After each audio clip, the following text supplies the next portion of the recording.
Bienvenidos, bienvenidos todo el mundo a esta presentación del libro de Luis Alberto de Cuenca, Palabras que son vida, el placer de pensar, que tengo la suerte de editar desde Plataforma Editorial. En un día de lujo, porque está con nosotros Luis Alberto de Cuenca e Irene Vallejo. Yo, si existe cielo, que no lo dudo, creo que hay prolegómenos en la tierra. Hoy para mí, como editor, esto es un pedacito de cielo. Estar con Irene Vallejo, que presentará la obra, y con Luis Alberto de Cuenca, es un lujo. Bienvenidos, doy las gracias a todos los libreros del mundo, y muy concretamente en este caso a Casa del Libro, que nos hace de anfitriones. Mientras haya buenas librerías, cadenas o no cadenas, y librerías independientes, hay esperanza. Os cuento por qué nos vino esta urgencia e ilusión de publicar este libro. Le dije a Luis Alberto de Cuenca que me gusta mucho la etimología y le invité a escribir 50 palabras y contárnoslas. Cuando teníamos el libro, pensé que me gustaría muchísimo tener a una presentadora de lujo y escribí a Irene Vallejo, quien muy amablemente ha accedido a estar con nosotros. Mi contacto con Luis Alberto de Cuenca viene de noviembre del 94, donde yo hago un informe de lectura de cada libro que leo desde que tengo 16 años y leí esta antología de la poesía latina que él hizo y tradujo en una edición preciosa de Alianza Editorial. Todos de nuestra edad nos hemos formado con los grandes libros de Alianza Editorial y mi resumen decía, bellísimo libro, bla, bla, bla, una obra deliciosa, etc. Luego con Luis Alberto he mantenido el contacto, le conocí cuando estaba en otras editoriales y escribió un libro también maravilloso para Plataforma, Lección Magistral, que es una conversación suya con chicos jóvenes sobre la geografía y la historia. Después he leído sus poemas, entre ellos de este libro, El Reino Blanco, donde tiene un poema que se titula Leer en voz alta, que es una gozada. Cito a Luis Alberto, siempre ando con un libro en las manos. Y después publicamos este. Para esta presentación pensé que su currículum os lo puedo leer, o sea, el currículum de Luis Alberto es profesor de investigación o Consejo Superior de Investigaciones Científicas, académico numerario de la Real Academia de la Historia, ha sido director de la Biblioteca Nacional, secretario de Estado de Cultura, presidente del Real Patronato de la Biblioteca Nacional, etcétera, etcétera. Un montón de galardones. Es un poeta, es un hombre culto, es un sabio, es un erudito, es un lector y es un amigo. Y nos presentará ahora, le cedo la palabra a Irene Vallejo, nos presentará Irene Vallejo, de quien casi todos los que estáis viendo esto habéis leído este libro, El infinito en un junco. Gasté medio lápiz subrayándolo y lo he recomendado a muchísimos amigos. Qué maravilla de libro, qué maravilla de libros habéis escrito. Sí, debe existir el cielo para los editores, pero aquí hay un prolegómeno. Para Plataforma Editorial es un día muy hermoso porque estoy con dos personas a las que admiro profundamente. Estoy protegido por gente que conoce la cultura grecolatina y muchas otras culturas. Y si estoy al lado de personas que conocen la cultura grecolatina, estoy en buena compañía. Por tanto, bienvenidos a este acto. Doy las gracias de nuevo a todos los libreros, muy especialmente a Casa del Libro, y muchísimas gracias a Irene Vallejo por acceder a este acto, que la escaleta es, paso la palabra a Irene Vallejo, después habla Luis Alberto, entre ellos pueden hablar. Si llegan preguntas, llegarán a Luis Alberto, verán si las pueden o da tiempo para contestar. A las 12:50 habríamos terminado. Bienvenidos a este acto. Hoy es un día de fiesta. Los libros tienen un futuro. Larga vida a las librerías. Qué suerte ser lector. Qué suerte ser amigo vuestro. Y qué alegría haber leído vuestros libros, que están aquí. Estos libros son mis guardaespaldas. Me defienden en todo lo importante en la vida. Tiene la palabra Irene Vallejo, que es una autora traducida ya a 30 lenguas con este libro, nacida en Zaragoza en el 79, estudió filología clásica, obtuvo el doctorado europeo por la Universidad de Zaragoza y Florencia, lleva una intensa labor de divulgación del mundo clásico, tiene obras publicadas, publica en el Heraldo de Aragón, en muchos periódicos, creo recordar ahora en El País, si no me equivoco, en el suplemento del País. Y bueno, tiene una antología, etcétera, libros infantiles, y es un lujo estar entre vosotros. Luis Alberto, Irene, como dicen en inglés, the floor is yours, Irene, y luego bienvenidos y gracias por la confianza en en nosotros y en Plataforma Editorial, tiene la palabra Irene Vallejo. Bueno, la primera palabra, la palabra que me cedes tiene que ser gracias. Gracias Jordi, gracias a la editorial Plataforma. Siempre Jordi ha tenido hacia mí una generosidad homérica y bueno, pues quiero agradecerle que me haya invitado a esta fiesta, ¿no? Gracias también a las librerías, a todas las librerías, que si existe, como decía Jordi, el prolegómeno del cielo de los campos elíseos, pues sin duda son las librerías.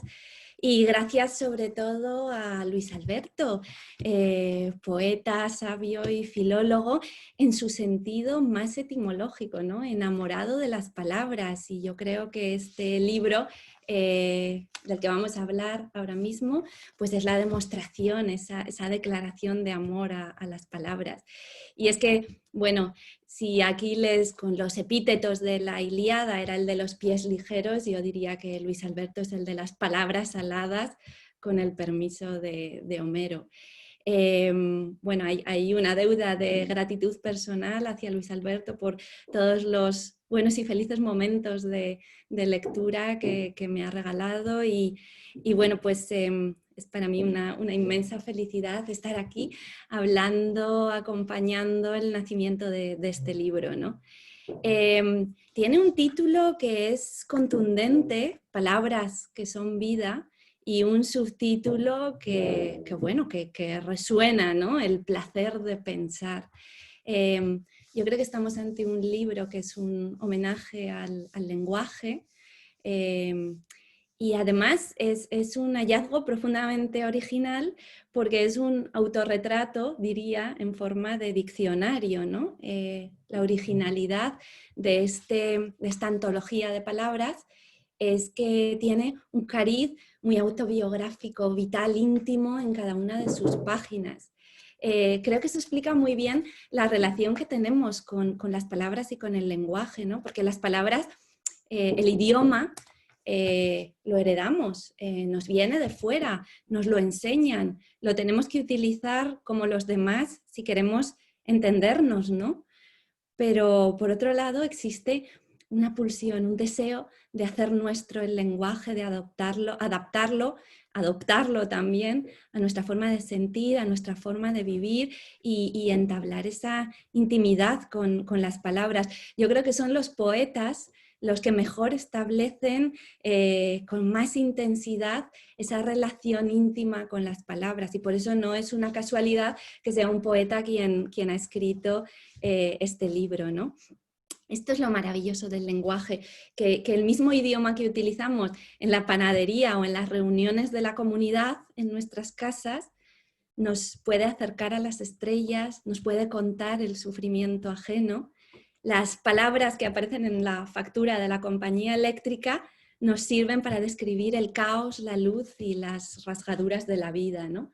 Por eso, estas palabras que son vida, esta inmersión en el mundo maravilloso de las etimologías y del lenguaje, del pasado de nuestro lenguaje, pues creo que interesa a los que se dedican a la enseñanza, a todos los estudiantes, a los filólogos, a los escritores, a los investigadores, también a los lectores empedernidos, a quienes en definitiva tejen con palabras una relación con el mundo, es decir, brevemente a la humanidad entera. Es un libro para la humanidad entera, un libro que debe ser leído.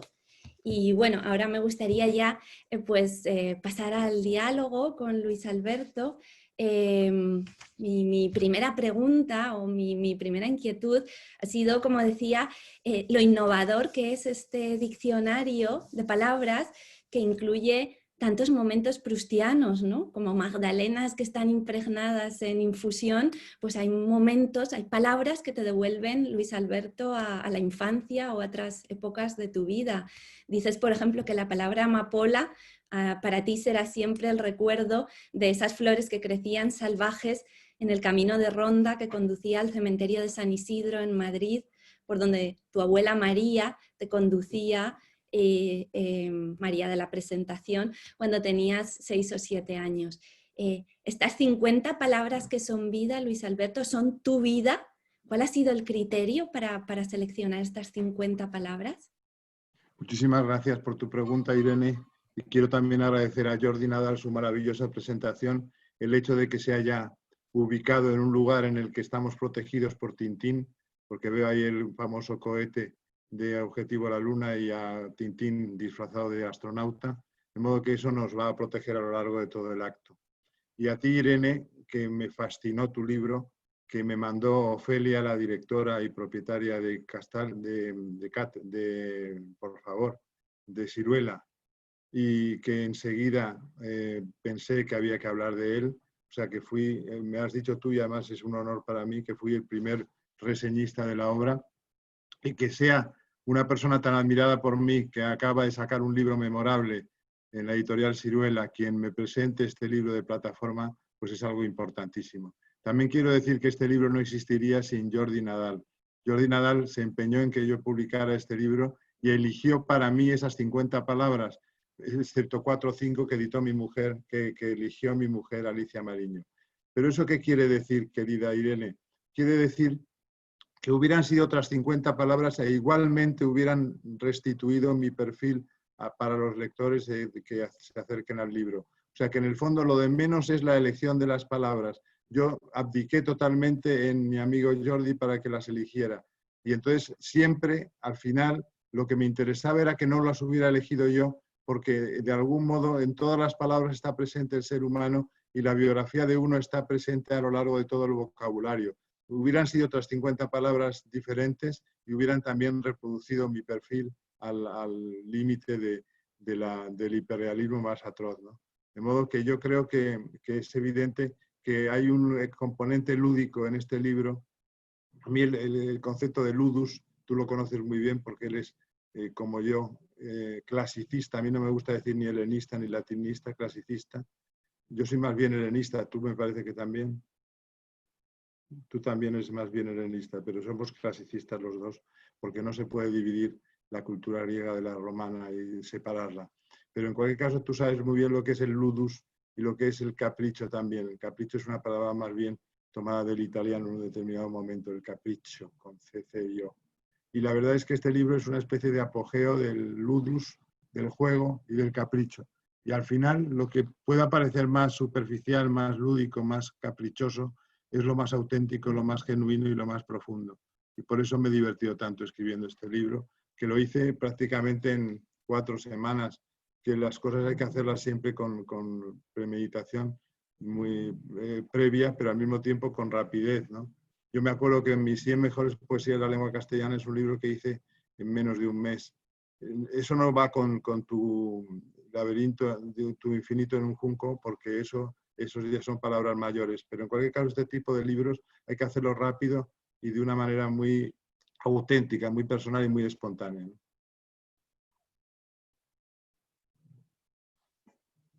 No te oigo, Irene. Sin duda es un libro escrito en estado de gracia y derrama felicidad, ¿no? En la lectura se capta esa ilusión, ese placer.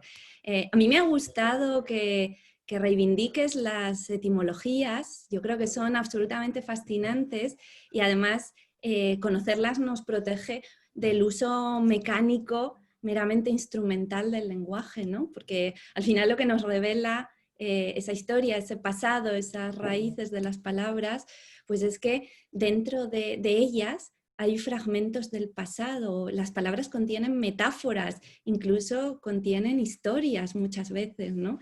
Y igual que el ámbar conserva insectos de eras remotas, pues yo creo que las palabras también tienen dentro pues ¿no? esos rescoldos del fuego del pasado, ¿no?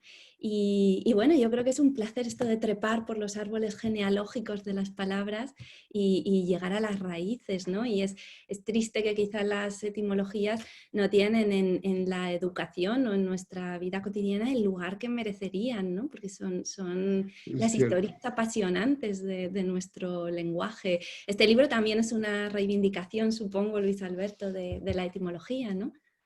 Por supuesto que sí. Y hay que decir también que en ningún caso he hecho un tratado etimológico de cada palabra, porque las etimologías son lo que puede uno encontrar perfectamente en Internet o en una enciclopedia o en un diccionario al uso, ¿no? O sea que no es eso lo importante, pero sí es importante partir de la etimología para que surja entonces esa especie como de autobiografía que supone cada tratamiento de cada palabra, ¿no? Si no es a partir de la etimología no se me hubiera ocurrido prácticamente nada, y es la etimología la que me ha ilustrado a lo largo de esa historia de cada palabra, que es una biografía también de cada palabra y que yo traslado a mi biografía personal. De modo que es cierto que la gente en general no conoce las etimologías y son fascinantes, incluso las que llamamos nosotros los filólogos, querida Irene, las Volksetimologien, ¿no? Que son las etimologías populares, que son absolutamente falsas, pero que yo creo que gran parte de la filosofía del pensamiento y del ensayo universales está basado precisamente en una manipulación de las etimologías de las palabras, ¿no? Los filósofos, sobre todo, son enormemente aficionados a tergiversar las auténticas etimologías de las falsas y no se nota el cambio entre unas y otras. Eso es lo fascinante, ¿no? De modo que me vino muy bien como plataforma, y nunca mejor dicho lo de plataforma, para mis excursus y para mis excursiones por cada palabra, el hecho de partir de su etimología, que era la idea, digamos, básica que tenía Jordi de este libro antes de que se realizara, porque él tenía ya una idea muy clara, que no sé si he conseguido, digamos, realizarla, pero en cualquier caso sé que le ha divertido también el resultado final. Bueno, yo he visto también que la etimología te sirve a veces, Luis Alberto, como para recuperar o reclamar el sentido auténtico de palabras denostadas injustamente, como por ejemplo autoridad. Cuando dedicas unas páginas a la palabra autoridad, casi roza el manifiesto, ¿no? Y dices que tú reivindicas el sentido etimológico, ¿no? Que es hacer progresar, impulsar, desarrollar, ¿no? El verbo augere, y no ligarlo a esa banalidad de confundir autoridad con tiranía, dices tú, ¿no? Y reivindicas que necesitamos autoritates en todos los ámbitos de nuestra vida. O sea que a veces una etimología es volver al sentido genuino de una palabra y retirarle, no sé, sentidos peyorativos o matices con los que esa palabra se va oscureciendo, ¿no? O se le van atribuyendo ideas y conceptos que no están en ella inicialmente. Totalmente de acuerdo. Eso ocurre que en la palabra autoritas de una manera muy fehaciente, ¿no? Incluso el hecho de que, por ejemplo, se relacione con esa palabra otra, que estamos presentes aquí, 3 autores, porque los 3 hemos escrito libros, somos autores y presentamos nuestras credenciales como una especie de autoritas, ¿no? Y esa autoritas no tiene nada que ver con el policía que abusa de un manifestante ni de cualquier otra cosa parecida, ¿no? Yo creo que lo que también se transpira en el libro y se respira en el mismo es una especie como de culto a cierta incorrección política que siempre he practicado, ¿no? Porque lo que me molesta es que haya siempre verdades absolutas en las cosas. Escribí un poema que se llamaba La verdad, en el que más o menos me explayaba en ese sentido. Y siempre me ha gustado poner en tela de juicio, como ponían los filósofos helenísticos, sobre todo los escépticos, que me uno a esa corriente, y que precisamente el otro día en un artículo memorable de La Vanguardia, Jordi Nadal me citaba a propósito de mi devoción por Sexto Empírico. Pues en ese escepticismo yo creo que hay una especie como de develación, de resistencia a la corrección política que nos domina, ¿no? Y que está más allá de las ideologías y que se constituye como una especie como de dictadura atroz, que los que hemos vivido una dictadura ni siquiera llega qué sé yo, al 50% de lo que estamos padeciendo ahora con ese terrible fenómeno de la corrección política. Sí, además también, bueno, de alguna manera está rebatiendo el antiintelectualismo, ¿no? Por ejemplo, cuando hablas de la palabra disciplina y dices que viene del verbo latino disco, aprender, y que por tanto lo que significa es acción de instruirse, ¿no? Y bueno, pues mencionas como ahora en la educación en general parece que el esfuerzo, la disciplina se dejan de lado, se renuncia a la memoria, ¿no? Y todas estas antiguas palabras pues siguen teniendo su importancia, ¿no? Y la disciplina, que es el aprendizaje, el acto de aprender, es uno de esos grandes placeres de la vida, ¿no? Como dices en el subtítulo, el placer de pensar acompañado del placer de aprender. Y yo creo que este libro es una aportación placentera a la disciplina, ¿no?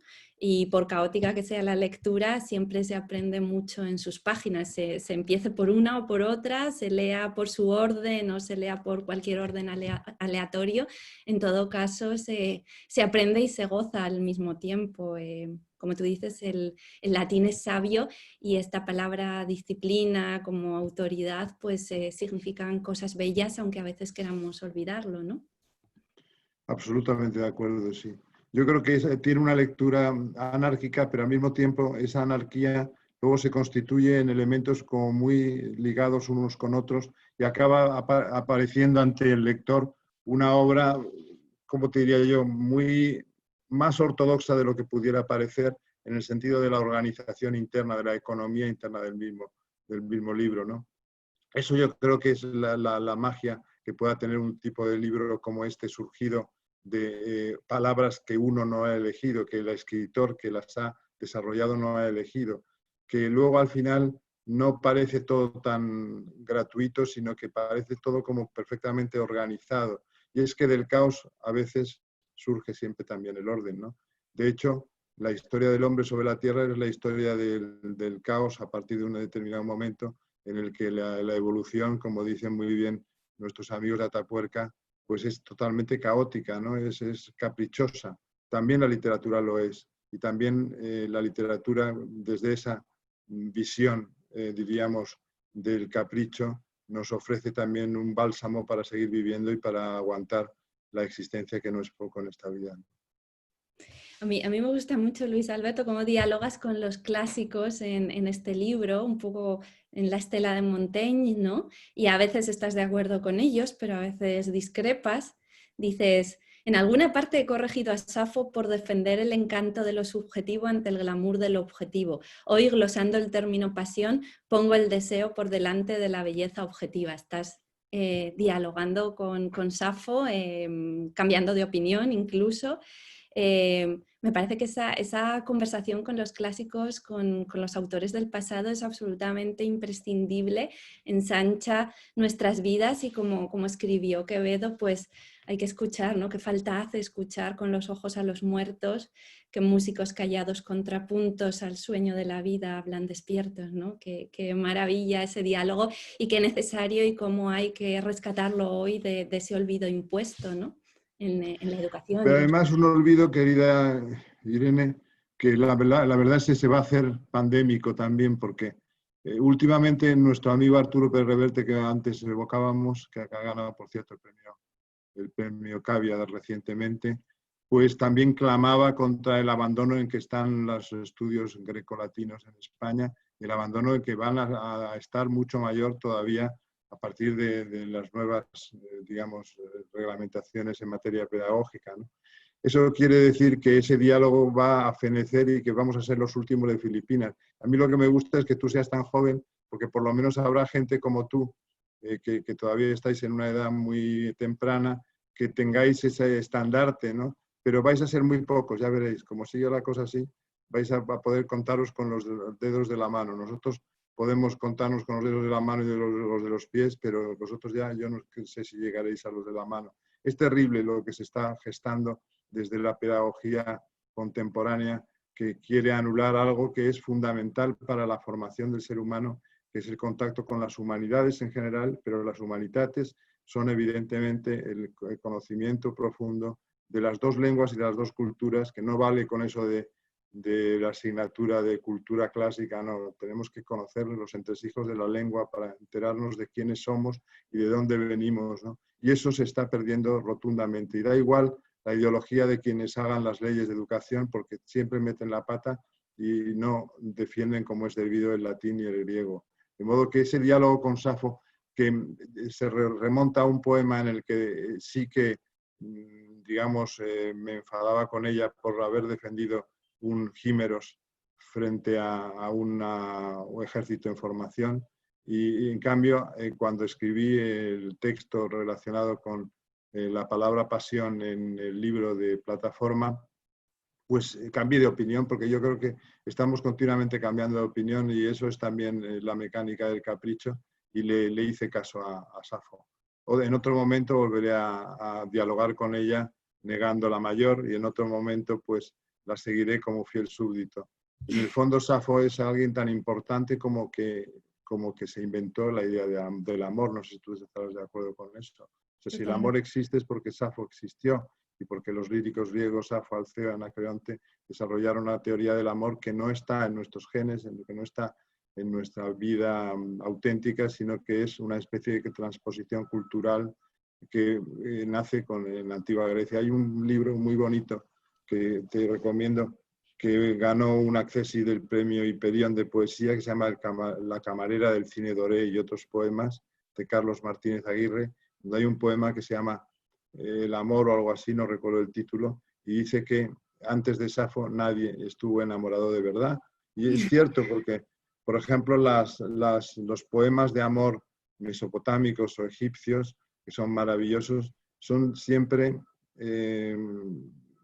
basados en una tendencia mucho más, como diría, erótica, diría yo, ¿no? En cambio, el amor es algo que se inventa a partir de los líricos griegos. De modo que imagínate hasta qué punto les debemos a esta gente, a toda esta gente, todos nuestros principios, todo lo que somos y lo que seremos. Y sin embargo, pues les negamos el pan y la sal. Adrados, nuestro maestro, en su libro El reloj de la historia, decía algo tan hermoso como que la historia universal se divide en dos grandes apartados, antes de los griegos y después de los griegos. Yo estoy totalmente de acuerdo con eso. Pero los pedagogos de turno, ¿verdad?, pues nos condenan a que no se conozca el griego y el latín en las escuelas, y así nos va a ir en el futuro, y así nos está yendo ya ahora. Por eso este libro es un libro profundamente humanista, no solo por los compromisos explícitos con los clásicos, con la historia, con la poesía, con el arte, sino también porque demuestra lo importantes que son todos esos conocimientos y la alegría que nos produce, ¿no?, el contacto con la luminosa literatura de los antiguos, ¿no? Y por eso insisto en que creo que es un libro muy necesario y muy contundente en su breve extensión. Hemos empezado muy serios, pero yo quiero destacar que este libro rezuma el sentido del humor irónico e irreverente, ¿no? Y me encanta, pues, por ejemplo, cuando defines a los entusiastas como maravillosos pasmados, esa palabra, esa definición, ¿no?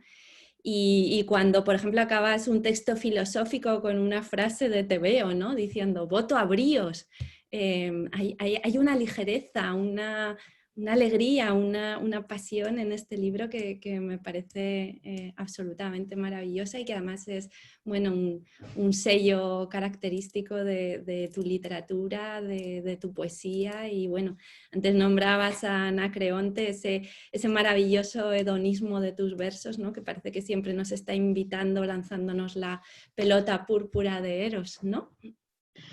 La verdad es que has empleado una palabra que me es tan grata como alegría. El hecho de que alguien como tú, además, tan maravillosa y con ese libro a tus espaldas, aparte de otras cosas, tan divino como el que has dedicado a la lectura en la antigüedad, pues que digas que te produce alegría en mis comentarios a esas palabras, me produce a mí una tremenda alegría también. Si yo no sintiera alegría por lo que escribo, nunca escribiría una palabra. Yo creo que algo importantísimo en la adquisición de cualquier, digamos, técnica, sea la de escritura, sea la de lectura, sea cualquiera, ¿no?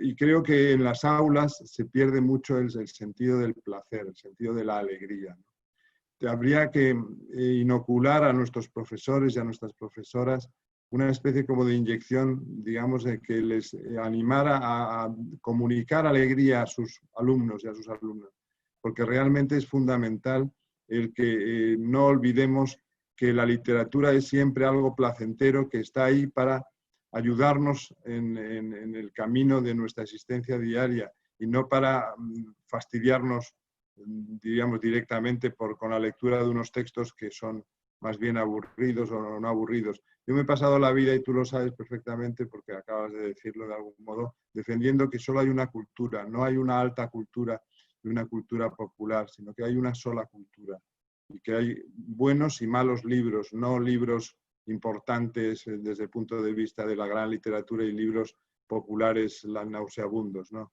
Hay tiempo para todo, para leer a la baronesa de Orsi, para leer a Homero. Todo tiene su cabida en una persona que se conceptúa como humanista y por tanto que quiere representar lo que de humano hay en las palabras, ¿no? Y lo que hay de humano en el lenguaje y en la vida, ¿no? Y en ese sentido yo creo que la palabra humanista que has mencionado también, aplicándola a mí, me llena de satisfacción y de orgullo el que pienses que soy un humanista, porque lo último que quisiera ser en esta vida es un intelectual, que es en lo que se han convertido los humanistas últimamente. Los intelectuales son enormemente aburridos. Yo quiero agradecerte eso personalmente, ¿no? El haber siempre apostado por la cultura popular al mismo nivel que la que tradicionalmente consideramos culta, porque es así como yo la he sentido en la infancia cuando me apasionaban las mitologías, pero también Asterix o Tintín o los tebeos, que han sido una grandísima pasión que creo que compartimos con Jordi, que tiene allí, ¿no? Está moviendo la cabeza bajo los auspicios del cohete este de Tintín. Creo que lo compartimos, pero que es muy importante decirlo, ¿no? Para evitar que existan como esas falsas distancias ¿no? O esa negación del humor, de la risa que tan maravillosamente cultivaron los griegos y sabían perfectamente que también forma parte del desahogo y de la inteligencia, ¿no? Tú acabas el capítulo que dedicas a los escépticos, que es maravilloso, con un epigrama que me ha encantado. Dice: solo dudando será posible adquirir certezas. Y yo creo que el humor nos ayuda a esa sana duda, ¿no? Y además de aportarnos alegría. Y me encanta cómo tú te mueves entre esos dos extremos, ¿no? Y cuando defines, por ejemplo, el placer de la lectura o la bibliofilia como pasión insana e imprescindible, ¿no? También con esa ironía y con esa capacidad también de ponerse uno en solfa a sí mismo con sus pasiones insanas pero felices. Y bueno, y el libro es que además está recorrido por alusiones literarias, ¿no? Estás citando desde el foso de los cocodrilos que aparece en los tebeos hasta Orfeo, Marco Aurelio, los enanos y dragones de la mitología germánica, Dante, Angélica, Medoro y Orlando de Ariosto, los villanos del teatro jacobino inglés, Teresa de Jesús, Lope de Vega, el maravilloso manuscrito encontrado en Zaragoza de Potocki, Blake, Las flores del mal de Baudelaire, Keats, Becker, Melville, Juan Ramón Jiménez, Valle Inclán, El hereje de Delibes, Jim Ferrer. Bueno, dentro de este libro hay muchísimas rutas a otros libros, ¿no? Y entonces, aunque aquí veamos breves páginas, pero si se complementa con todas las lecturas que tú aquí recomiendas, es de alguna manera también un libro infinito, ¿no? Es que tú lo sabes muy bien, porque en el Infinito en un junco precisamente tú continuamente haces referencia a la cultura popular también, que es una cosa que me fascinó cuando ojeé el libro que me mandó Ofelia y dije, caramba, que hay una auténtica partidaria de que no hay, digamos, fronteras entre las culturas, ¿no? Y eso me fascinó, entonces lo entiendes perfectamente bien. Pero hay que recordar, por ejemplo, a Rabelais, que no me acuerdo si menciono esa frase, porque en el fondo las frases que menciono son las frases que se han quedado a vivir en mi alma y que siempre salen en un momento o en otro de mi espíritu, ¿no? Pero hay una que es fascinante, que está en los prolegómenos al primer Gargantúa de Rabelais, que dice exactamente que es un libro en el que la risa preside todo lo que ocurre en el libro, porque la risa es el proprium, hablando de escolar, en el lenguaje escolástico, de los seres humanos. O sea, lo que nos divide o nos diferencia de los demás seres vivos es precisamente que somos capaces de reír, no de llorar, que llorar pueden hacerlo los animales, sino de reír. Y esa risa precisamente es lo que caracteriza a la especie humana. Entonces, los grandes escritores, evidentemente no es por compararme ni mucho menos con ellos, pero a los que siempre vuelvo, son grandes humoristas también. No lo es Cervantes, absolutamente, no lo es Shakespeare. Shakespeare es el tipo más gracioso que pueda haber y además más terrible también en ocasiones. Hay que mezclar esas dos cosas, pero no olvidar que la risa es el propium del género humano, siguiendo a Rabelais y siguiendo la filosofía escolástica. Y en ese sentido, las hienas, por ejemplo, parece que se ríen, pero no se ríen. Una especie de atavismo animal. Las hienas no se ríen. Sí, es cierto, ¿no? Yo creo que el humor está relacionado con lo terrible. De hecho, es el antídoto que nos permite soportar lo terrible, ¿no? Y el mejor humor es el que asume esa realidad del mundo y es capaz de emerger por encima de ella, ¿no? Y bueno, la verdad es que yo tengo que reconocer en El infinito en un junco una gran deuda contigo, con tus lecturas y sobre todo con esa actitud ante la vida, ¿no? Que permite la ironía, el humor, el bajar a los clásicos del pedestal, pero sin que eso disminuya el amor y la veneración con la que los leemos, ¿no? Y bueno, creo que de eso eres tú el maestro y yo creo que... No, simplemente tengo más edad que tú. Tú eres la maestra. Tú date cuenta, por ejemplo, que en el fondo los clásicos son nuestros contemporáneos más absolutos, pero son nuestros compañeros. Los podemos ver tomando una caña en el bar de la esquina, nos podemos ver cenando en una terraza, los podemos ver, llevan mascarilla como nosotros ahora por culpa del maldito virus. O sea, son nuestros contemporáneos. Había un libro maravilloso de un polaco que seguro que conocéis, o los dos, o a uno de vosotros, que es de Jan Kott, K-O-T-T, que se llamaba Shakespeare, nuestro contemporáneo, ¿no? Y es verdaderamente ejemplar ese libro, porque trata a Shakespeare, que para mí es el autor más importante de toda la literatura universal, incluso más allá de nuestros queridísimos griegos y romanos. Para mí Shakespeare es un griego y un romano también a la vez, ¿no? Pero es una persona que sin formación humanística fue capaz de llegar al alma humana de una manera tremenda, penetrándola de una manera implacable y como casi médica, ¿no? Y la verdad es que al mismo tiempo, qué personajes tan alegres, tan formidables, ¿no? Tienen en su literatura, ¿no? Tan llenos de vida, de ganas de vivir y al mismo tiempo tan trágicos en ocasiones, ¿no?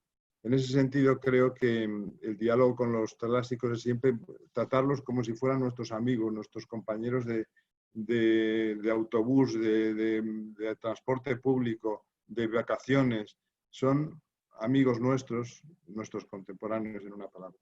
Sí, sí, de hecho hay muchos a los que como mejor te los imaginas es tomando unas copas con ellos, ¿no? A Arquíloco, a Luciano, ¿te Yo hasta apetecería Arquíloco maravilloso, por ejemplo. a beber una noche y repasar con ellos la existencia? A mí me ha gustado mucho también de tu libro los pasajes poéticos, porque bueno, es un libro en prosa, pero tiene algunos momentos que tienen una hondísima poesía y lirismo, como cuando dices, las estrellas son mínimas teselas del gran mosaico del universo, puntos de sutura de la red del firmamento, ¿no? O cuando estás hablando de hedonismo y dices que los libros son manantial de aguas heladas en verano y calientes en invierno que nos ayuda a vivir, una burbuja aislada de paraíso en mitad del infierno circundante. O cuando hablas de pasión, que es otra de las palabras del libro, ¿qué otra cosa somos sino un mal trenzado ramillete de temores y de deseos? Bueno, estos fragmentos son poesía. Yo es que me pregunto, Luis Alberto, si como le pasaba a Ovidio, a ti la prosa se te convierte en verso entre los dedos. Tentaban dicere versus erat, ¿te acuerdas? Pero ¿sabes qué pasa? Que eso tú lo has sido, digamos, la presentadora ideal de este libro. Jordi acertó plenamente, porque el prólogo de tu libro, El infinito en un junco, es lo más poético que pueda escribirse nunca. Es extraordinario, de las páginas más señeras que ha habido en la literatura contemporánea española en los últimos 50 años. Y eso es lo que me atrapó también, cuando esos individuos a caballo van en busca de libros. Eso es poesía pura. Tú no sé si has intentado la poesía, pero ya lo has hecho ahí porque el lenguaje que es connotativo al máximo, que es la característica del lenguaje poético frente al lenguaje denotativo que estamos empleando ahora en nuestro diálogo, por ejemplo. Y eso es connotatividad pura. Y la verdad es que a partir de ahí, ya con haber escrito esas 20 primeras páginas, ya habías llegado al límite de la perfección. Madre mía, yo creo que en este libro falta la palabra gratitud. A mí me gustaría añadirla, ¿no? Una entrada, unas páginas para la palabra gratitud a Jordi, a ti, Luis Alberto, por la generosidad que has tenido conmigo, por esa reseña maravillosa, por el magisterio placentero de tantos años de lectura de tus libros. Y bueno, pues es que no me queda más que insistir en que estas palabras que son vida de verdad, y que has escrito un libro pues chispeante, lleno de conocimiento, de eso, de alegría, de placer, de poesía, de todos los ingredientes del lenguaje, incluso también de compromiso, porque hay momentos como la palabra dignidad, donde hablas ¿no? del problema de que la dignidad humana está en peligro mientras la sofisticación tecnológica coexista con la pobreza más extrema, o donde dices en Catástrofe que hay 1000 y un subgéneros de violencia en el hogar y fuera de él, ¿no? Los malos tratos y vejaciones a los más débiles, o ese momento en la palabra voluntad, casi parece Wordsworth, ¿no? Contemplando al vagabundo, y tú hablas de la persona que pide limosna en la calle, ¿no? Y dices, fijaos en esa persona, sí, la que está sentada en el alcorque de ese árbol, viendo pasar las horas de su vida sin esperanza, pendiente tan solo de que haga frío o luzca el sol para seguir pidiendo limosna.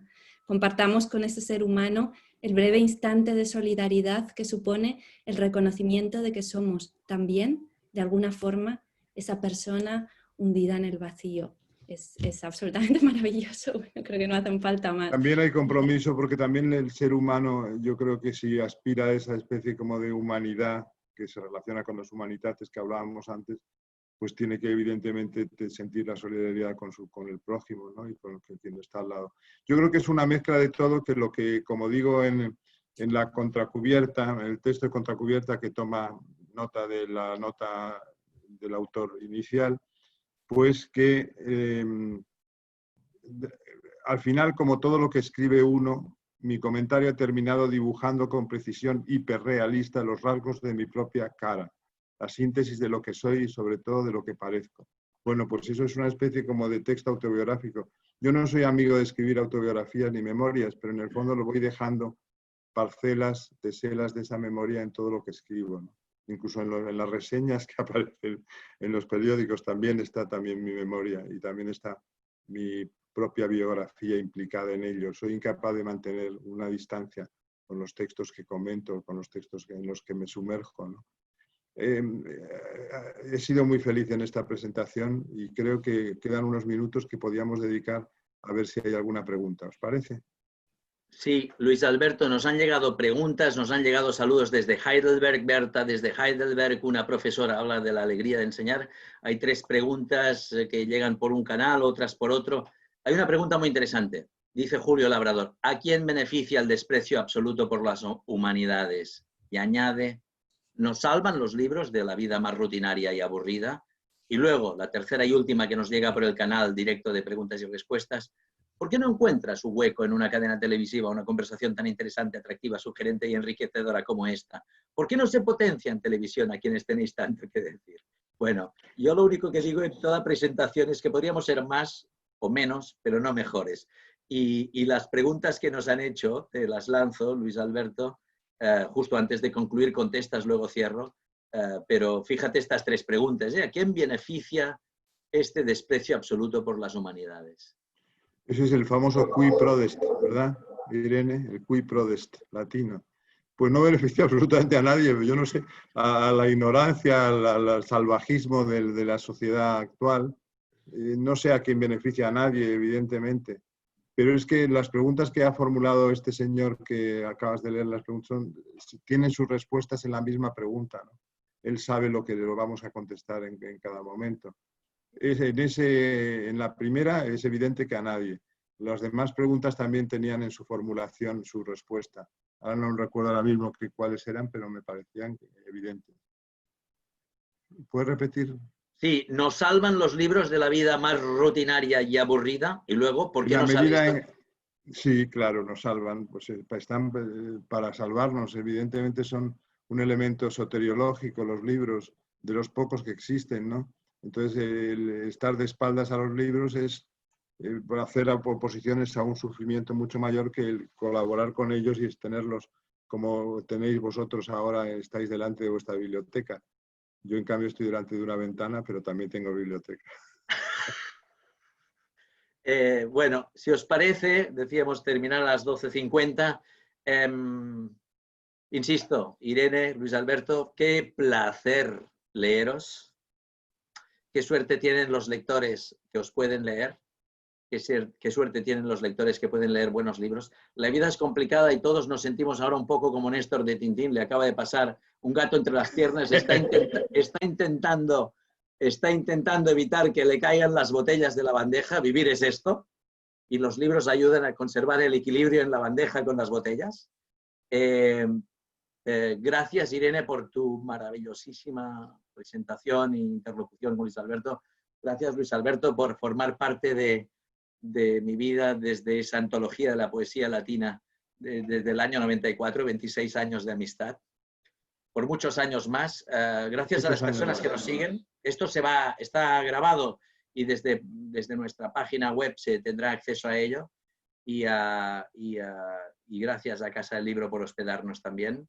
Mientras haya libros hay esperanza.